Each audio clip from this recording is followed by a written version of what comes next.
Welcome to Chess Master.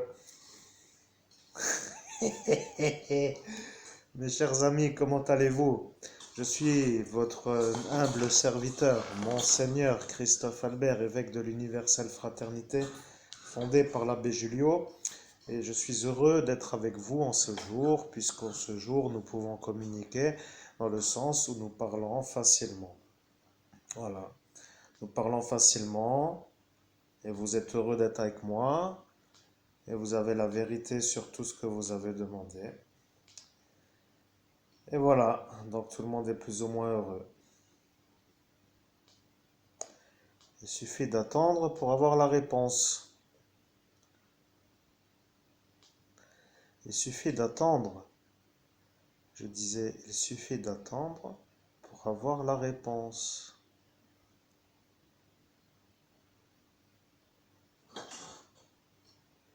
Voilà, maintenant vous avez senti mon énergie, je suis heureux. Vous avez enfin compris. Maintenant, je ne sais pas pourquoi je viens vers vous pour faire une vidéo, mais apparemment, lorsque l'on est médium, vous savez, on est toujours pris entre un monde où on en vit, c'est-à-dire où on peut se toucher, où l'on a tout simplement les énergies qui se palpent dans le monde matériel, on se touche, on se sent, on arrive à comprendre ce qui s'y passe. Voilà. Ah et oui, et tu sais ce que je veux dire, quoi. Par exemple, si t'as un rhume, eh ben, tiens, t'as un mouchoir, mouche-toi. Tu auras le nez débouché pour dire que si tu as un rhume, ça sera mieux d'avoir un mouchoir. Bon, maintenant, le fait que les anges, eux, sont dans une dimension où ils ne connaissent pas le rhume, ils ne connaissent pas le mouchoir, donc pour eux, c'est un peu des choses qui ne sont pas comprises. Bon, pour nous, les hommes, nous ne pouvons pas comprendre pourquoi un ange ne comprend pas, mais pour un ange, eux, ne peuvent pas savoir ce qu'est un rhume. C'est assez complémentaire, voyez-vous, c'est un peu le genre de choses qu'il faudrait qu'on débatte dans un cours de philosophie. Si vous avez une fois le temps de le faire, je suis ouvert avec une certaine facilité pour vous faire un petit cours. Je viens de lâcher l'esprit et bien entendu, maintenant nous sommes sur une mise en route qui va partir sur une médiumnité pure.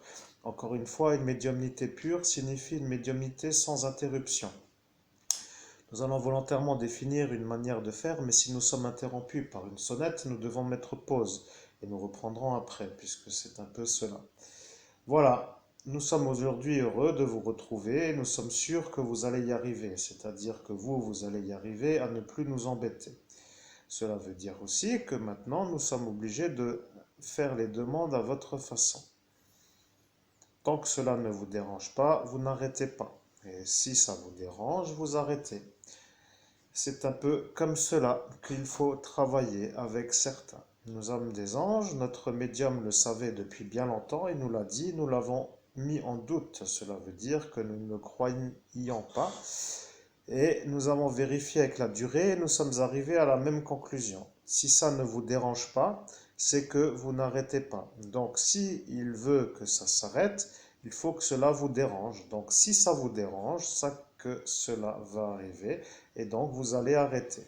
Voilà, c'est tout, il n'y a rien d'autre à comprendre ni à rajouter. De toute façon, pour nous qui sommes heureux de vous avoir au bout du fil en quelque sorte, c'est un peu la véritable vérité. Il n'y a rien d'autre à comprendre.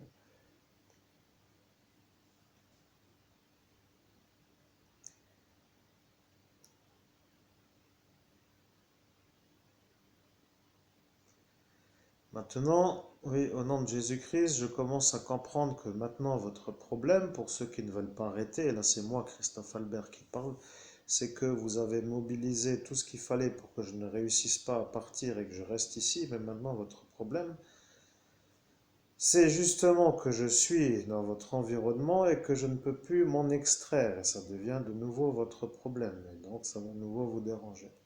Le fait est que ce vieillard qui est ce démon est un peu votre cauchemar, je ne me fais plus trop d'illusions, mais ça veut dire tout simplement que vous êtes un peu soumis à celui-ci. Et l'adversaire à Jésus-Christ ayant un peu été vaincu par Jésus-Christ, de mon côté, je me connecte à Jésus-Christ et je suis heureux de le faire. Mais pour vous, ça vous dérange, donc ça vous dérange. De toute façon, tout le monde est dérangé par quelque chose dans la vie, et moi, ce qui me dérange, c'est que vous n'arrêtez pas de me déranger dès que je vais bien, et donc j'attends incessamment dans quelques mois, proches, bien entendu, donc dans les 6 mois qui viennent, un nouveau problème, parce qu'à chaque fois que ça va, vous êtes un peu là pour faire en sorte que ça n'aille plus. Voilà, donc il faut aussi dire que je préférerais ne pas vous avoir dans mon environnement, mais vous avez préféré me garder pour faire de la sorcellerie, pour vous faire des pouvoirs avec ce démon, dans le sens où vous êtes sûr maintenant que je suis l'évêque qui ne peut pas voir ce monde invisible, et vous avez pensé, si nous envoûtons un évêque, nous allons gagner plus de pouvoir qu'un autre, et donc sous-entendu un autre homme. Voilà. Mais le fait est que ce vieillard n'avait pas compris, eh bien, il vous a fait comprendre. Il a dit, ce n'est pas l'évêque officiel et vous ne gagnerez rien. Voilà, donc pour vous, à cet instant, vous auriez dû insister et vous auriez dû dire, nous n'avons jamais dit que nous parlions de l'évêque officiel, nous avons dit l'évêque. Voilà, et dans ce cas-là, il aurait revu sa feuille, en quelque sorte. Mais vous n'aviez pas à ce moment osé vous plaindre, car le démon n'aime pas trop les gens qui se plaignent et de fait, ça devient un problème pour ceux qui subissent aussi bien que pour ceux qui subissent. Vous comprendrez que si vous subissez, c'est que vous ne performez pas assez et il se venge. Et pour ceux qui subissent, cela veut dire que lorsque vous performez, cela signifie que vous tapez là où il faut pour que celui-ci vous contente. Maintenant, je commence en tant que médium à comprendre qu'il vaut mieux fermer les yeux des fois et se laisser guider par une conversation qui au final n'est pas forcément mal ni belle, mais qui est peut-être belle sans être mal. Voilà, c'est aussi ça la médiumnité. Soulagement, il n'y en a pas vraiment, puisque nous travaillons sur la fatigue. La fatigue veut dire que le sentiment de la médiumnité doit dépasser la fatigue. Nous sommes obligés de nous motiver. Cela signifie que nous sommes obligés de nous forcer à vouloir transmettre. À ce moment de notre vie, de notre journée, nous n'avons pas vraiment envie de transmettre. Bon, cela veut dire aussi que le médium qui est à l'écran, qui vous fait signe de la main, n'a pas envie de se fatiguer. Il travaille nuit et jour. Bon, la nuit, il dort quand même, mais la journée, il ne travaille que pour travailler. Il n'a pas la fortune qui suit les horaires de travail et il voit que maintenant vous avez compris qui il est. Il est l'homme qui a été utilisé pour avoir un autre. Et voilà, nous n'avons rien à dire, nous savons que vous savez. À cet instant, il est en train de se poser une question, mais qu'est-ce qui se passe de nouveau avec cette nouvelle vérité? Eh oui, Christophe Albert, tu as été utilisé pour avoir un autre, mais tu ne sais pas. Le plan de la psychiatrie était de te faire passer pour un homme coupable, pour que le pédophile violeur d'enfants, qui est lui un habitué des viols, se fasse innocenter, pour que toi tu ailles au CHS en prenant sa place, et que lui s'installe dans ton évêché pour voler la maison pour le MSI, et le psychiatre a cautionné la chose. Il a dit si je me greffe sur cette histoire, je vais pouvoir y arriver. Il ne suffit que de faire les choses pour que cela se fasse. Cette dame âgée est une patiente, elle n'est pas autorisée à être ici, elle ne va pas m'avoir. Ce clandestin qui est un malade est aussi malade qu'il est clandestin et il ne sera pas cru. Cette femme qui est la mère est une malade et elle vient de l'admettre. Celui-là est un malade qui se dit être un ami de ce politicien et de toute façon le politicien est malade. Donc si toute la tribu est malade, pour quelle raison cela ne passerait-il pas? Mais voilà. Il a pensé à voix haute. Or, il aurait dû penser à voix basse, mais il a pensé à voix haute pour être sûr de penser à voix haute. Mais il a dit, et puis c'est son village, décidément, c'est un problème. Je ne pourrais pas, car s'il était ailleurs, j'aurais pu, mais ici, je ne peux pas, car tout le monde le connaît, même s'il ne l'aime pas. Il suffirait que certains chapitres soient revus, comme les connexions sur des sites, pour ne pas dire des sites qui ne sont pas en conformité avec l'autre Christophe Albert, qui est le pédophile violeur d'enfants. Eh bien, dans ce cas-là, il sera pris pour un homme innocent et je serai revu à la culpabilité. Voilà exactement, chers auditeurs, la formulation de ce psychiatre qui s'appelle Tête de Fou, parce que je l'ai appelé tête de fou, mais ce n'est pas l'affreux, car l'affreux n'était pas encore là, mais c'était tête de fou, parce qu'il a une tête de fou. Donc, ce qui veut dire qu'il n'a pas une tête qui sort de l'ordinaire, mais il a une tête de fou.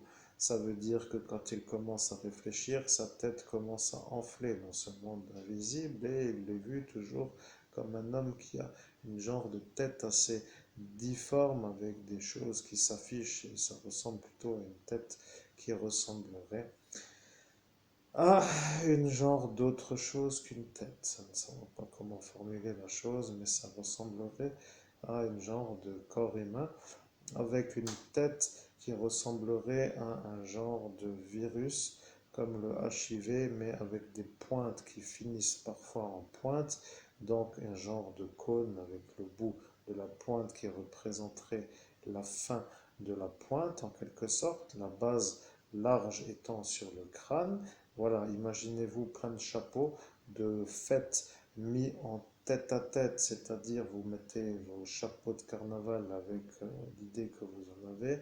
Voyez-vous les chapeaux en cône, eh bien vous les mettez tous sur votre tête. Des fois il y en a des grands, des fois il y en a des petits, des fois il y en a qui finissent correctement, des fois non.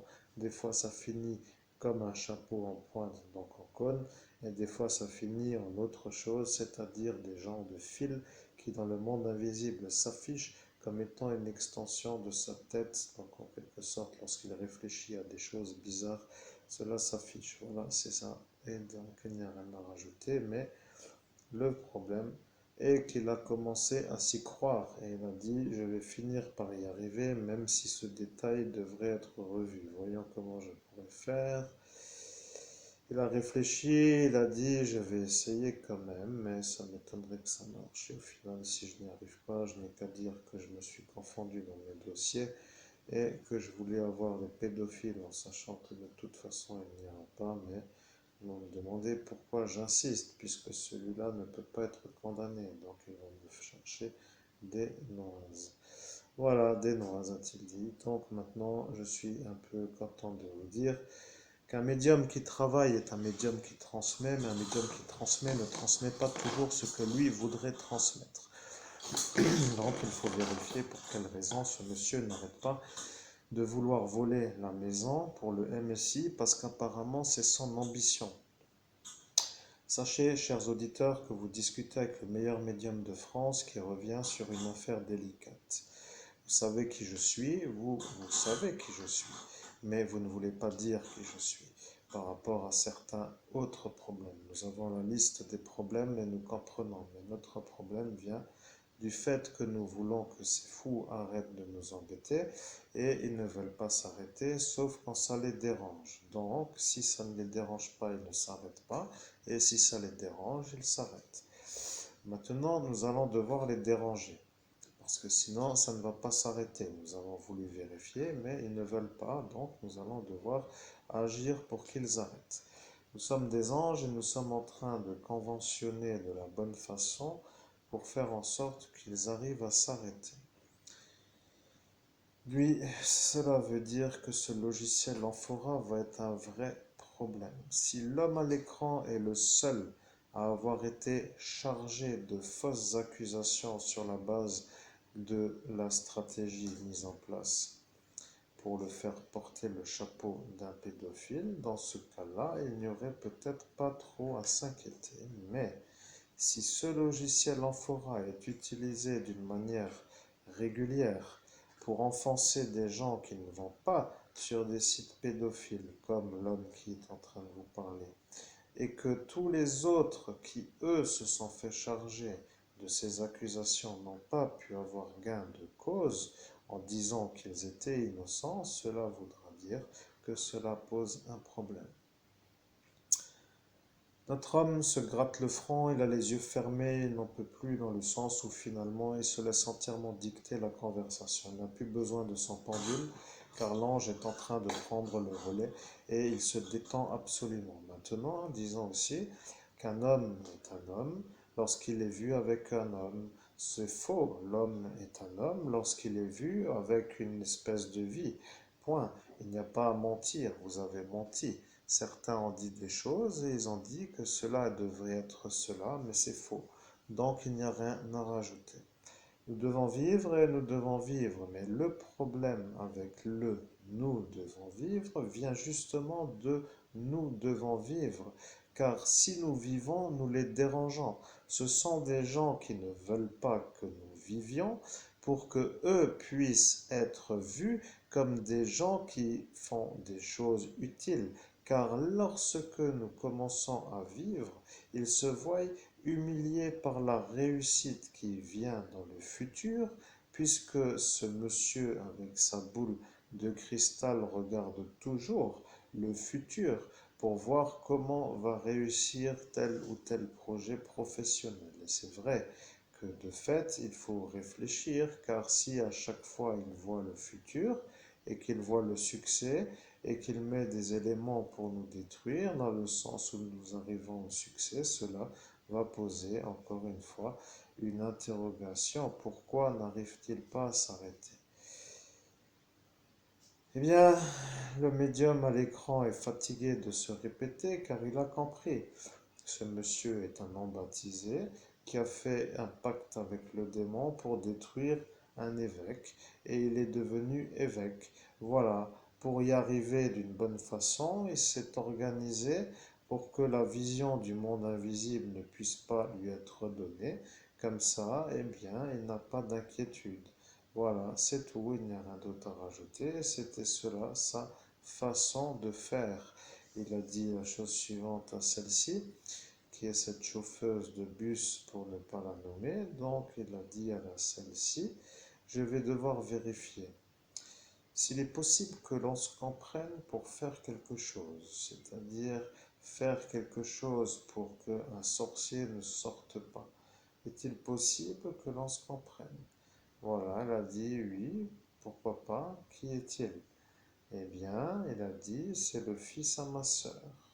Et elle a compris, le fils à un masseur. Et décidément, c'est un peu beau, mais après, elle a dit, un masseur est un riche. Et elle a dit qu'elle ne voulait pas s'occuper d'un riche. Donc, le fils d'un masseur est forcément riche, oui, mais forcément là aussi pour t'aider, tu devrais trouver le fils d'un masseur. Un masseur, pour dire un homme qui fait de la chiropractie, oui, on peut dire ça. De toute façon, cela n'importe plus. Tu es fatigué. Il ne vient pas trop tard, mais il vient. Tu viens tard pour dire que toi tu veux qu'il vienne, mais eux ne veulent pas que lui vienne. Donc ils vont faire de la chose pour qu'il ne vienne pas. Sachant que nous avons un peu obligation de lire, nous avons ici un livre qui s'intitule Un bon livre. Nous l'avons arraché dans une trilogie. Nous avons arraché ce livre car dans cette trilogie, eh bien, il y a ce livre que nous voulons. Mais nous ne voulons pas nous promener avec un annuaire. Donc nous avons arraché de la trilogie ce livre et ce livre est un bon livre. Donc nous allons œuvrer pour tirer au sort dans quel sens nous voulons y aller. Allons-y ici. Page de droite et c'est parti. Le guerrier de la lumière fait attention aux petites choses parce qu'elles peuvent causer beaucoup de mal. Une épine, aussi petite soit-elle, oblige le voyageur à interrompre sa marche. Une cellule microscopique peut détruire un organisme sain. La réminiscence d'un instant de peur réveille chaque matin la couardise. Une fraction de seconde d'inattention suffit pour que l'ennemi assène un coup fatal. Le guerrier est attentif aux petites choses. Parfois il est dur avec lui-même, mais il préfère agir ainsi. Le diable réside dans les détails, dit un vieux proverbe de la tradition. Bon, ceci étant une lecture qui au final vient d'être lue. Nous savons ce que cela signifie, mais notre médium n'en est pas conscient. Nous avons parlé de couardise et ce proverbe est à la page 259. Voyez-vous la véritable vérité ici? 259, voilà. Ici, nous y sommes. Et la couardise étant un peu quelque part là. Voilà, donc vous n'avez pas trop besoin de vous inquiéter. Mais le problème avec certains est qu'ils me prennent un peu de trop haut. Et le problème avec certains d'entre ceux qui me prennent d'un peu trop haut est aussi que moi, je les prends pour des gens qui ne devraient pas trop me prendre de trop haut. Pour dire que peut-être il vaudrait mieux qu'ils s'accentuent dans l'inclinaison. Comprenez? Comprenez-vous? Je voudrais que ce fou, qui n'arrête pas de vouloir cette maison avec ses malades psychopathiques, se calme. C'est-à-dire que ce terroriste qui est le psychiatre du MSI revoie sa bonne thérapie comme une sorte de salut et qu'il utilise toute son énergie ou toute sa façon de vouloir la réussir pour la réussir et non pas qu'il l'utilise comme une excuse pour pouvoir poursuivre le harcèlement pour le vol de la maison. Maintenant, nous sommes sûrs que vous avez compris l'ambiguïté. C'est un peu beau, mais ce n'est pas beau. Voilà, ce n'est pas beau du tout. L'homme à l'écran qui va bien se trouve être vu comme un pédophile violeur d'enfants sur la base où ce malade psychiatrique, qui est lui-même un psychiatre, a décidé de m'accuser d'être sans patient. Or, je ne suis pas sans patient, mais si je sors et que je vis, eh bien, les gens me verront comme un homme qui peut sortir et qui n'est pas un malade psychopathique ni un pédophile. Voilà, donc il va falloir réfléchir. Est-ce que vous êtes dérangé du fait que je puisse sortir pour faire ma vie sans que cela pose problème à l'homme qui sort, c'est-à-dire à moi? Eh bien, il semblerait que oui. Nous allons vous dire pourquoi. Vous étiez tous présents et vous avez tous dit que j'étais l'autre. Et voilà. Donc, si vous, vous avez dit que moi j'étais l'autre, c'est-à-dire le pédophile violeur d'enfants, vous n'avez pas intérêt à ce que je puisse être vu ailleurs comme un homme qui fait sa vie. Et voilà pourquoi vous voulez de nouveau recommencer. Et ça commence tout doucement à être un peu bizarre, mais pour nous les anges, nous voyons des sortes de choses se lever dans l'ombre, mais il faut réfléchir avant d'agir. Nous allons devoir réfléchir à la meilleure manière de faire pour que ce psychiatre du MSI se fasse bien cadrer. Pour dire cadrer, dans le sens fini. Fini la thérapie. Fini les diffamateurs. Fini la manière de faire et fini la manière de vouloir charger l'homme innocent des accusations de son patient pour que ce MSI récupère la maison, car le MSI n'aime pas les évêques et le MSI n'aime pas les noms italiens et le MSI n'aime pas les autres qui réussissent mieux que les Italiens. Voilà le même problème dans la mafia italienne, mais eux encore aiment les évêques, des fois, mais pas toujours. Maintenant, il n'y a rien d'autre et les deux ne se comprennent pas, donc il va falloir que l'un se mette à dos contre l'autre et nous allons devoir monter le MSI contre la mafia italienne pour que les deux s'entretuent. Vous savez ce que cela signifie? Cela signifie que vous allez devoir définir de qui il va être question dans les prochaines minutes, car la vidéo est en train d'arriver. Nous savons que vous ne savez pas, mais nous savons que nous savons. Donc vous ne le savez pas, mais nous le savons. Nous sommes les anges et vous, vous n'êtes pas d'autres créatures que des créatures terrestres. Nous connaissons le monde invisible dans lequel les gens ne peuvent pas tous rentrer, mais où certains se déplacent, et nous devons définir avec ceux qui y rentrent s'ils ont compris. Ils ne veulent pas s'arrêter. Personne ne les arrête. Ils vont continuer comme ça toute la vie de l'homme qui parle. jusqu'à la fin. Et à la fin, ils diront qu'ils ont réussi. Donc, nous allons les arrêter avant la fin pour que, à la fin, l'homme à l'écran aura réussi. Voilà, et c'est tout. Il n'y a rien à comprendre. Si vous comprenez, c'est que vous êtes des bons. Et si vous ne comprenez pas, eh bien, dans ce cas-là, vous êtes autre chose. L'homme qui parle est un peu surpris du message. Maintenant, il ne veut plus trop ouvrir les yeux. Il se met à l'aise, il discute. Voilà, il discute. Il remue le pied dans son pied gauche puisqu'il tourne son pied.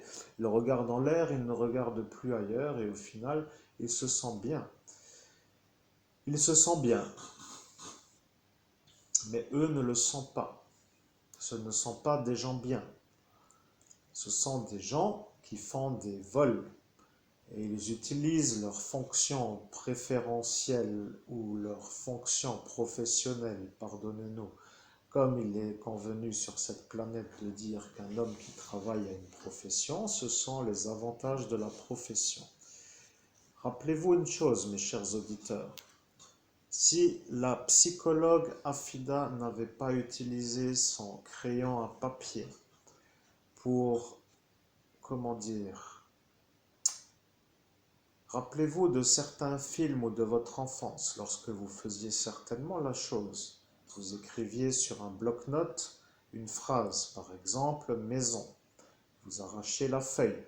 Sur la feuille suivante, vous aviez vu en sorte de relief le mot maison.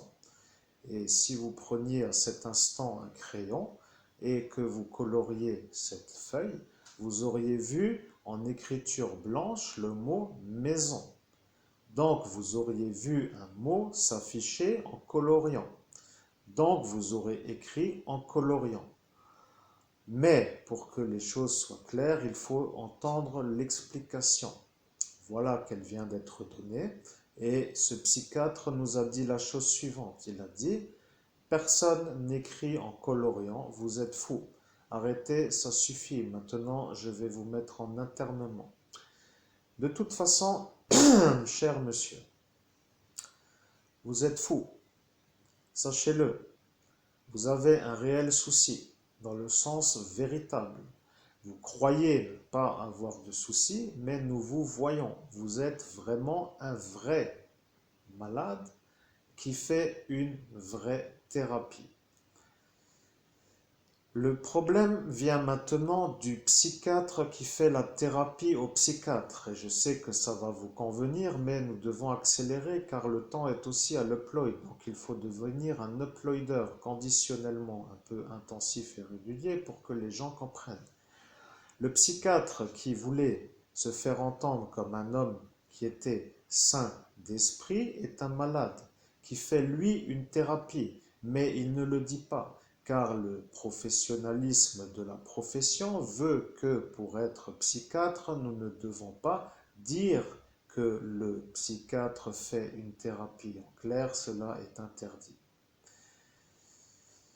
Il a certainement mis son psychiatre de son côté pour dire qu'il a besoin d'être aidé en dehors d'un circuit autre que son collègue et de fait son ami donc est devenu le collègue qui lui fait la thérapie en quelque sorte. Voilà.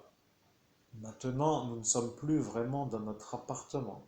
Notre médium pense au Kinépolis de Saint-Julien-les-Metz. C'était un régulier. Il allait souvent. Il adorait ce cinéma. Il ne peut plus y aller. Et ça fait maintenant depuis 3 années qu'il ne peut plus y aller. Et avant cela, eh bien, en raison de ce problème d'embrayage depuis 2015, eh bien, il ne peut plus y aller. Donc cela fait maintenant depuis 2015 qu'il ne peut plus y aller. Vous, cela vous dérange pas vraiment, mais pour nous, c'est un dérangement. Il aime les choses auxquelles il se rend et vous détruisez tout ce qu'il aime.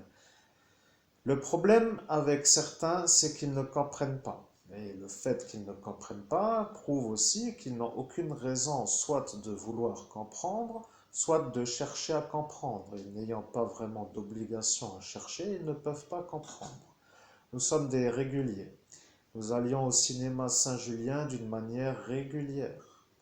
Nous étions régulièrement au Kinépolis de Saint-Julien-les-Metz. Nous apparaissions continuellement au cinéma Saint-Julien-les-Metz, Kinépolis. Nous adorons ce cinéma. Nous avons voulu nous y rendre, mais nous ne pouvons plus, car maintenant il n'y a plus de bus pour aller de Metz à Saint-Julien le soir. Mais il y a le taxi, mais nous n'avons pas l'argent pour le payer. Et pour le prendre de Metz jusqu'à Saint-Julien, il faut monter à Metz. Et il faut monter en bus. Et avec ce virus, ça devient un problème, puisqu'il faut toujours prendre des bus qui ne sont pas en état, avec des odeurs qui ne nous conviennent pas, avec des conforts qui ne sont pas adaptés, pour dire que des tape-bosses ne sont pas trop faits pour nos vieux os. Et donc, il ne faut pas trop demander de nous revoir sur Metz, mais nous n'allons plus du tout sur Metz. Et les commerçants qui nous voyaient sont déçus de ne plus nous voir, car en cet instant où le Covid est un peu leur problème, oui, eh bien, ils aimeraient avoir de l'argent pour dire que je leur manque. Eh bien, tu leur manques, Christophe Albert, mais tu ne leur manques pas de trop. Ils ont d'autres clients. Mais en tant que régulier dans des bars, tu étais un homme vu dans beaucoup de bars.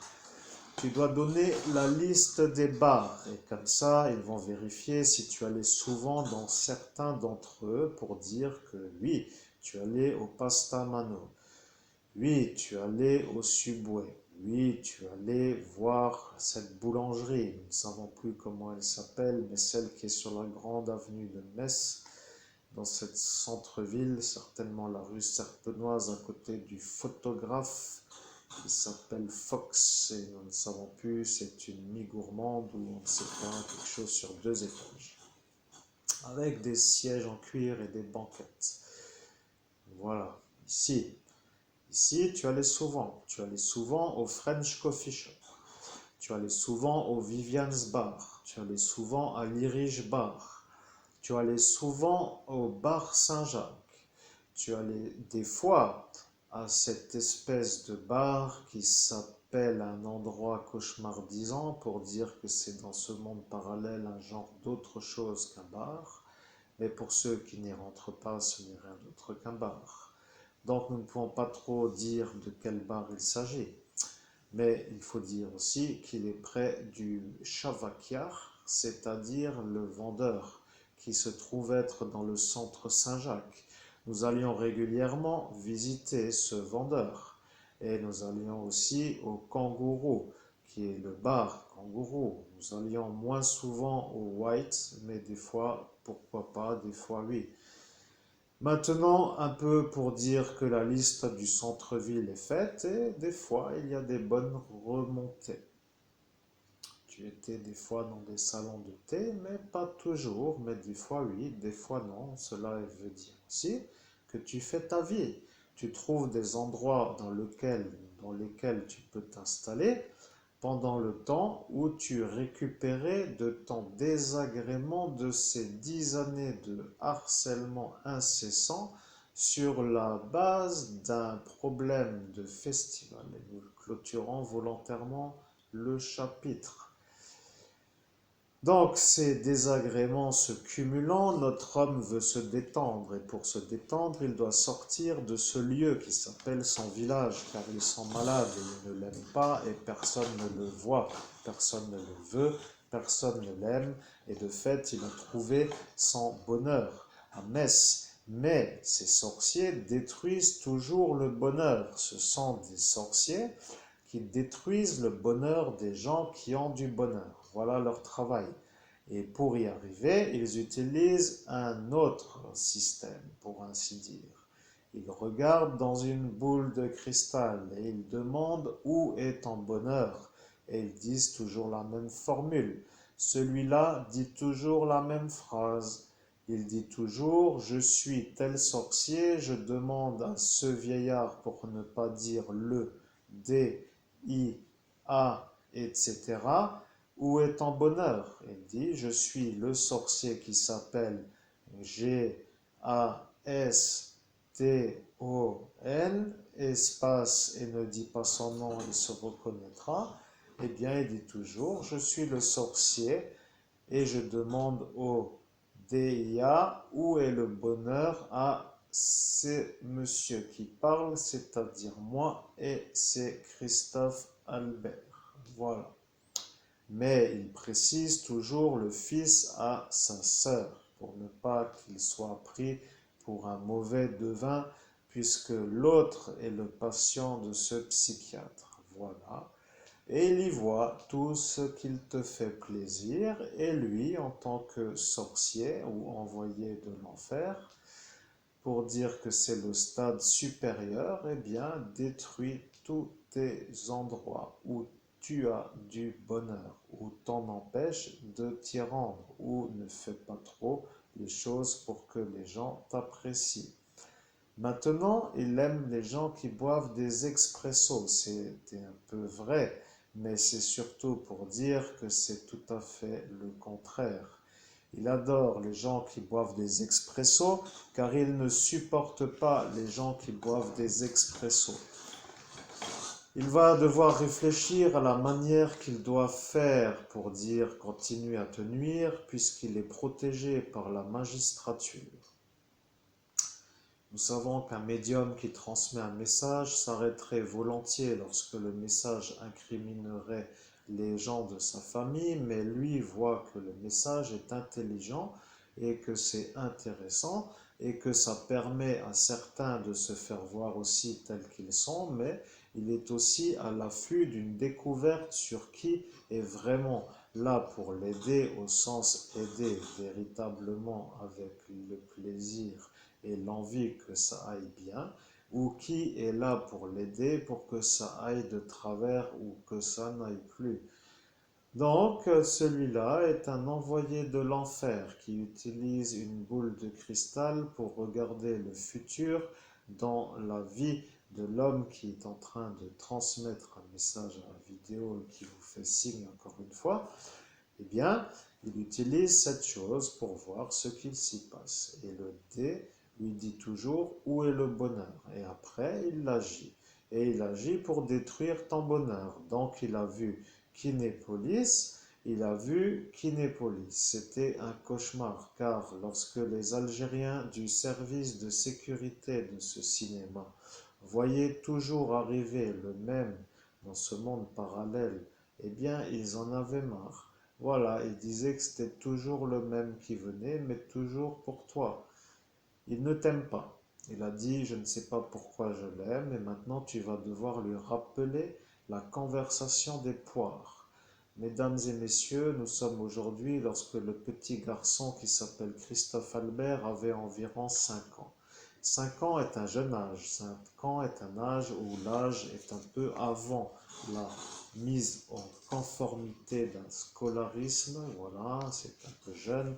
Et il adorait sa tenue de David Croquette, car à l'époque, c'était une série qui passait à la télévision. Et David Croquette était un trappeur qui avait une genre de béret avec une queue de renard ou ne sachant trop quel animal, mais il adorait ce dessin animé et sa mère ou sa maman, appelons-la comme ça, lui, avait décidé de lui faire un petit plaisir. Elle lui a acheté un costume, le costume d'un trappeur, et un trappeur voulant dire un homme revêtu d'une tenue qui est un peu véritablement en peau. Et ta mère a acheté le costume de David Croquette. Elle a été en Allemagne. Elle l'a trouvé car les Allemands adorent se déguiser pour aller au carnaval. Et de fait, ils ont toujours tout ce qu'il faut pour y arriver. Et enfant compris. Maintenant, David Croquette n'étant pas très fan de la façon dont ton oncle lui a répondu, il lui a dit « Ce monsieur que je regarde va le regretter » et ton oncle a sorti sa sphère devant toi et toi, ne voyant pas le monde invisible, tu n'as pas compris, eh bien, il a commencé à regarder dans le vide et il le regardait dans ce monde où toi, tu ne le voyais pas, puisque David Croquette est un entre dans ce monde-là. Cela veut dire que David Croquette, qui était le héros du cinéma, était dans le monde invisible une entité. Cela signifie que une énergie qui se répète devient vivante, sachant que vous comprendrez ce qu'est un égrégore, il n'y aura plus rien à rajouter, mais auquel cas nous sommes des anges, nous transmettons le message et il nous reste encore 1 heure avant que la vidéo se coupe. Donc nous sommes sûrs que nous attendons notre chose et nous sommes sûrs qu'elle n'est pas encore arrivée et donc nous sommes sûrs que nous attendons. Nous savons de quoi nous parlons et nous profitons de l'occasion au lieu de regarder autre chose pour dire autre chose. Bien, donc ce David Croquette est apparu. Il a dit, je n'aime pas l'homme à la boule de cristal. Ta mère a répondu, je sais, mais il ne voulait pas. David Croquette a répondu, il a dit qu'il va me faire payer le fait où je donne du bonheur à l'enfant qui est devant moi. Et voilà, eh bien ton oncle à cet instant était déjà dans la destruction de ton bonheur, car cette sphère consacrée au DIA, B, etc., est tout simplement l'outil qu'il utilise pour trouver ton bonheur. Maintenant, tu penses à détruire sa sphère. Et, raison de plus, il suffirait de lui prendre sa boule et de la fissurer pour dire de l'exploser, pour qu'elle arrête de te donner à toi des problèmes. Mais si tu y arrives, il va dire que tu as détruit sa boule. Et sa boule n'est pas à détruire, car c'est grâce à cette boule que lui détruit ton bonheur. Donc il est heureux d'y arriver, puisqu'en échange, le DIA lui demande ou lui donne des choses, et des choses voulant dire des pouvoirs, cela étant cela. Maintenant, il n'y a plus trop de bonheur à détruire, il a bien fait son travail de destruction, mais lui croyait que tu voyais. Nous remettons la conversation au jour parce qu'avec les multiples effaçages de mémoire, toi tu as oublié. Donc, les gens qui présentement étaient présents le 17 et le 18 mai 2017 à Metz, ville de France, Moselle, en Lorraine, ont véritablement disjoncté, car ils ont dit que ce gros connard n'est qu'un enculé et qu'il ferait mieux d'arrêter d'emmerder les gens qui n'ont pas d'ennui. Mais le problème, c'est que celui qui a dit cela à ton oncle a eu un retour, car ton oncle a sorti la sphère, il a demandé au DIA comment faire pour que celui-là qui vient de lui dire cela se calme. Et quand il veut dire se calme, il veut dire tout simplement qu'il arrête définitivement de l'emmerder. Car pour lui, un homme qui l'empêche, c'est-à-dire qui l'empêche lui de te détruire à toi, est un emmerdeur, en quelque sorte. Pour un homme de la vie courante, ce serait l'inverse. Eh bien, il a demandé et le DIA lui a dit, il suffit de réciter la formule que je vous ai apprise et il a récité. Et il a dit, par le pouvoir de SAT, je te nuis. Et voilà, nous ne mettons pas la véritable formule, mais nous avons obligation de vous faire comprendre que nous sommes dans la conversation qui a été dite devant nous, alors que nous avons subi 47 effaçages de mémoire sur une illégalité absolue avec une confusion volontaire pour pouvoir y arriver, et que tout ceci est venu avec l'accusation diffamatoire de ce logiciel Amphora qui est utilisé par ce Gaston, pour ne pas le nommer, sur l'ordre du juge qui est ce Léviathan, qui est aux ordres de ce Nabucodonosor, pour ne pas le nommer, et qui maintenant se rend compte qu'il a merdé. Eh bien, il a dit la formule, et l'homme qui s'est fait ensorceler était tout simplement ce que tu as vu ce matin dans ton rêve. Et celui-là est le fils à ton ami qui était quand tu avais 18 ans, car tu n'avais rien contre lui. Mais il est turc. Or, toi, tu n'es pas turc. Maintenant, ton oncle a utilisé sa sphère pour envoûter un turc. Et le fils qui a été envoûté est l'homme qui était là ce soir avec son bout de chocolat, qui était un vrai bout de chocolat.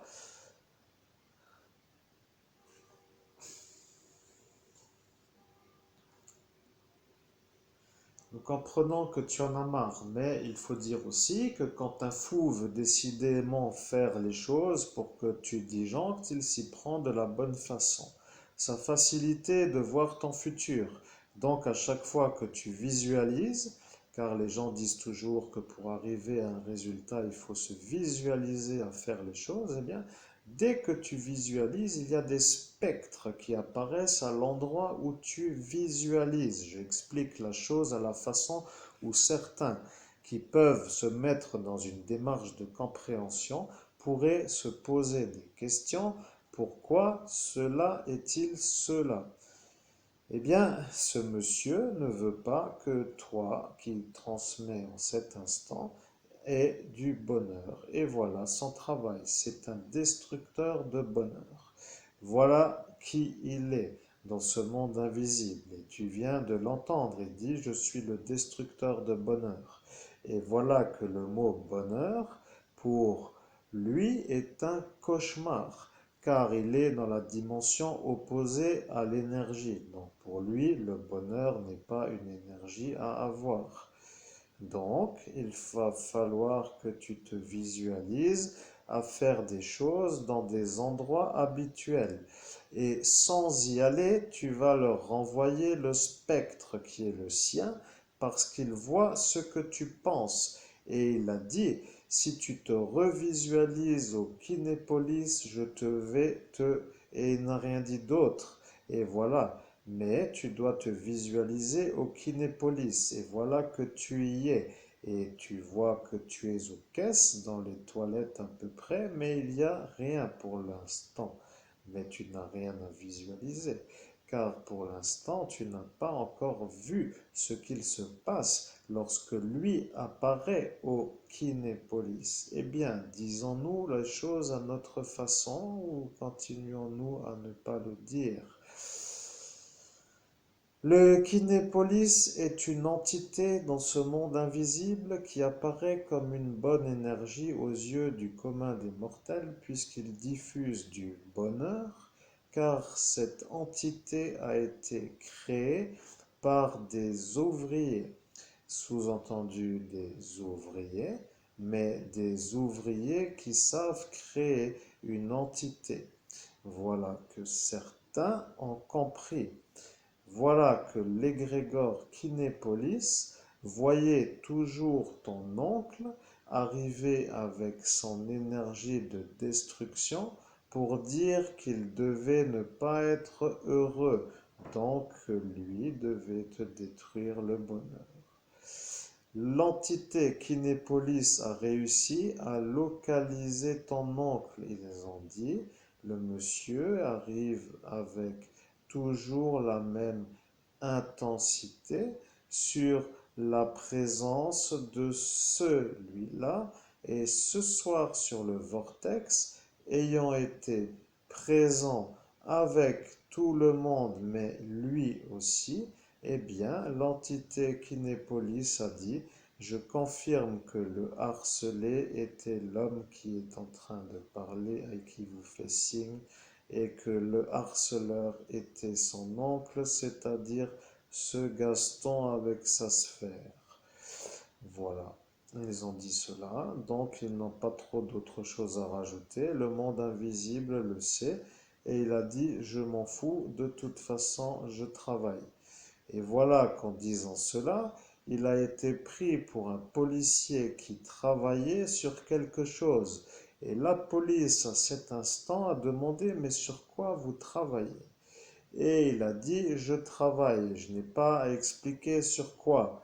Et donc, ils ont cru que c'était une enquête qui était secrète et que lui enquêtait.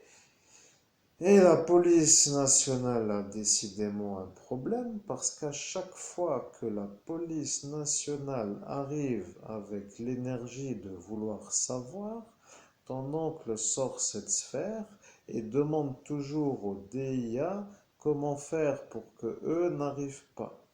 Et le DIA a dit, il faut violer Nathalie.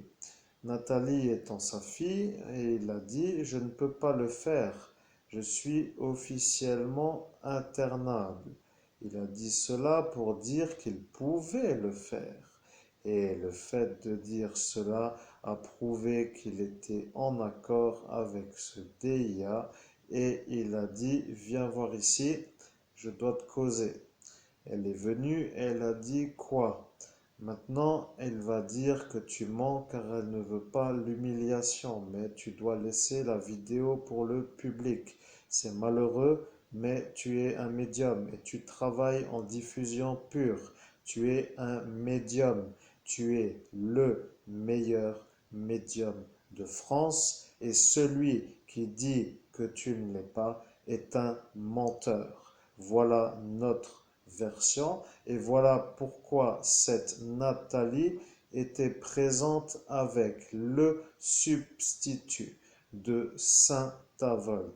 Mais lui a vu le viol et lui a su que si elle sortait pour aller à Metz, que cela allait arriver, car lui est un franc-maçon. Maintenant, les francs-maçons vont se poser des questions. Que fais-tu de ta vie? Eh bien, nous ne faisons rien. Nous revenons tout juste de la soirée. Sachez que vous avez détruit tout ce qui était à détruire et que vous êtes heureux, mais que nous ne le sommes pas. Maintenant, vous n'avez pas obligation de nous accuser de ne rien faire, puisqu'ils sont venus, puisque nous allions faire. Voilà qu'ils étaient là pour nous empêcher de faire. Mais étant donné qu'ils sont tous internables au sens réel, eh bien, ils sont donc tous incondamnables et de fait, ils se sont calmés après ce petit accrochage qui a duré maintenant 42 mois puisque nous revenons tout juste maintenant de cette soirée. Vous discutez donc avec l'homme qui a été projeté dans la vitrine du Coco Kebab, qui appartient à Christian Albert, et je précise que je m'appelle, moi, l'homme à l'écran, qui vous fait signe, je m'appelle Christophe Albert. J'ai été projeté dans la vitrine du Coco Kebab qui appartient à Christian Albert. Et l'homme qui m'a projeté. Lorsque cela a été fait, il y a eu un blanc, c'est-à-dire que plus personne n'a parlé. Vous avez peut-être compris, mais peut-être n'avez-vous pas compris. L'homme qui a été projeté dans la vitrine du Coco Kebab est moi, l'homme qui vous parle, c'est-à-dire Christophe Albert. Et j'ai été projeté par un homme qui vient de mon village et qui s'appelle Raphaël. Et Raphaël l'a fait. Il l'a fait sur la façon correcte de le faire, mais il a dit, je vais m'appliquer et tu verras que ça pousse bien. Voilà ce qu'il a dit. Mais il t'a projeté, tu voulais juste une petite poussette, mais lui t'a mis une bonne volée. Donc tu t'es envolé et tu as décollé du sol. Tu as dit, je m'envole. Mais tu as dit cela lorsque lui te l'a fait dans ce monde invisible et tu ne savais pas ce que cela signifiait dans ce monde visible. Un homme qui s'envole dans le monde invisible est tout simplement un homme qui décolle du sol. Donc celui-ci t'a fait décoller du sol dans le monde invisible et sachant que cela signifie une projection qui peut être vue comme une bonne projection. Donc tu as été officiellement l'homme qui a fissuré la vitrine du Coco Kebab à Christian Albert sur la projection de ton petit cousin Raphaël.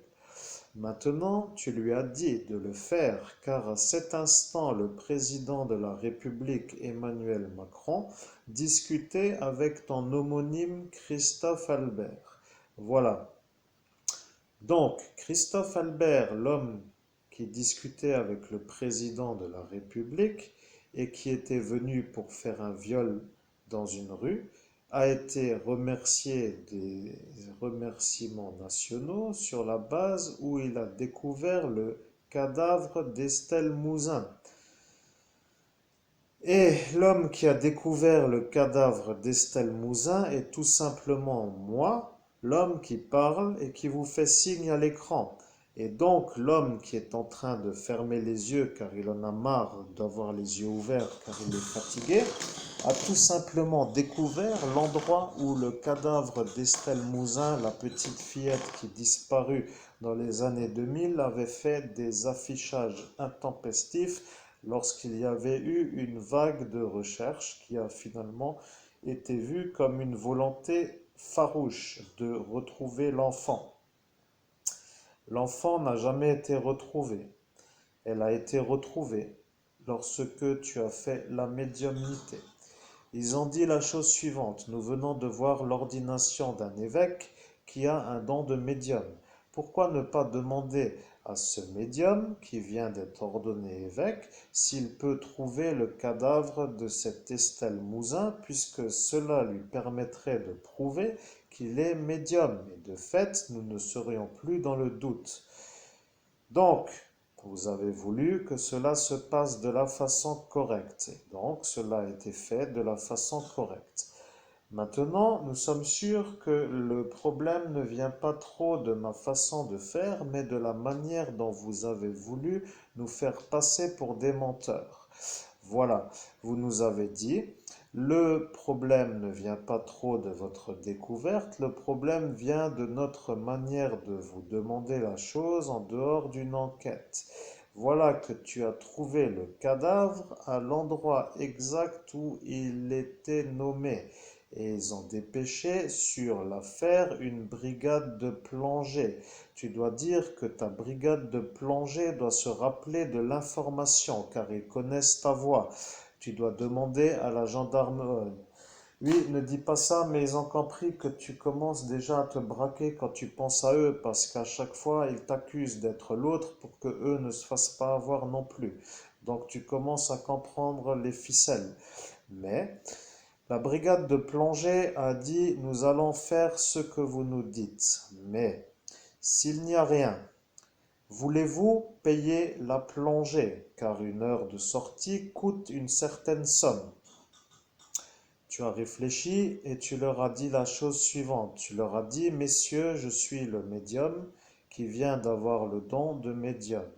Je suis officiellement capable de vous aider, mais il faut dire aussi que n'ayant jamais travaillé sur une affaire qui nécessite la mise en route de mon don, je serais moi-même surpris de savoir si j'arrive à trouver ce cadavre. Voilà ce que tu leur as dit. Ils ont répondu: s'il n'a jamais travaillé, comment pouvons-nous être sûrs? Mais si nous n'y allons pas, nous ne pouvons pas en être sûrs que ce n'est pas sûr. Voilà ce qu'ils ont dit.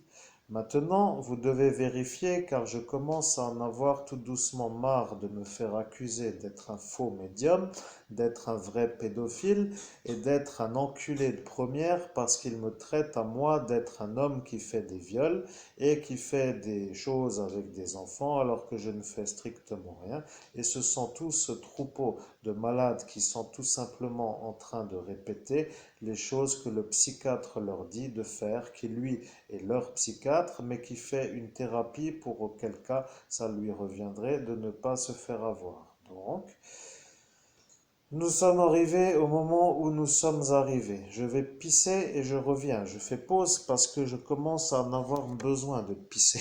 Et je vous reprends tout de suite pour la suite de l'histoire. Nous revoilà sur la suite de la conversation. Nous allons revenir pour vous dire que la suite de la conversation se poursuit. Donc vous êtes en train de comprendre qu'ici c'est plutôt une belle énergie. La vérité est que vous êtes plutôt dans une mauvaise énergie et moi dans une belle énergie. Et votre problème vient du fait que moi je suis dans une belle énergie et que selon vos critères, la belle énergie est pour vous une mauvaise énergie. Or pour moi qui suis l'homme qui parle, ma belle énergie est une belle énergie. Voilà. Il n'y a donc pas trop grand chose à rajouter. Nous voulions faire une grande vidéo, mais ce sera le concluant ou la conclusion. Donc de toute évidence, Vous savez maintenant pourquoi tout le monde m'aime. C'est que mon énergie ne correspond pas à leurs énergies. Je ne suis pas quelqu'un qui jouit de faire des ennuis à quelqu'un qui réussit, et de fait, je ne suis pas dans la façon de faire, mais nous étions en train de converser. Nous avions dit nous reviendrons et nous sommes de retour. Donc nous faisons une petite conversation qui se poursuit pour dire que la vidéo se poursuit. Donc nous allons continuer avec notre façon de faire. Voilà, je suis un homme qui est un homme normal, entouré de gens qui ont des drôles d'idées sur certaines façons de faire certaines choses avec certains. En fait, je ne suis plus trop fanatique du travail acharné au taux horaire du SMIC car je ne me suis jamais projeté dans cela, mais le bonheur étant donc dans autre chose.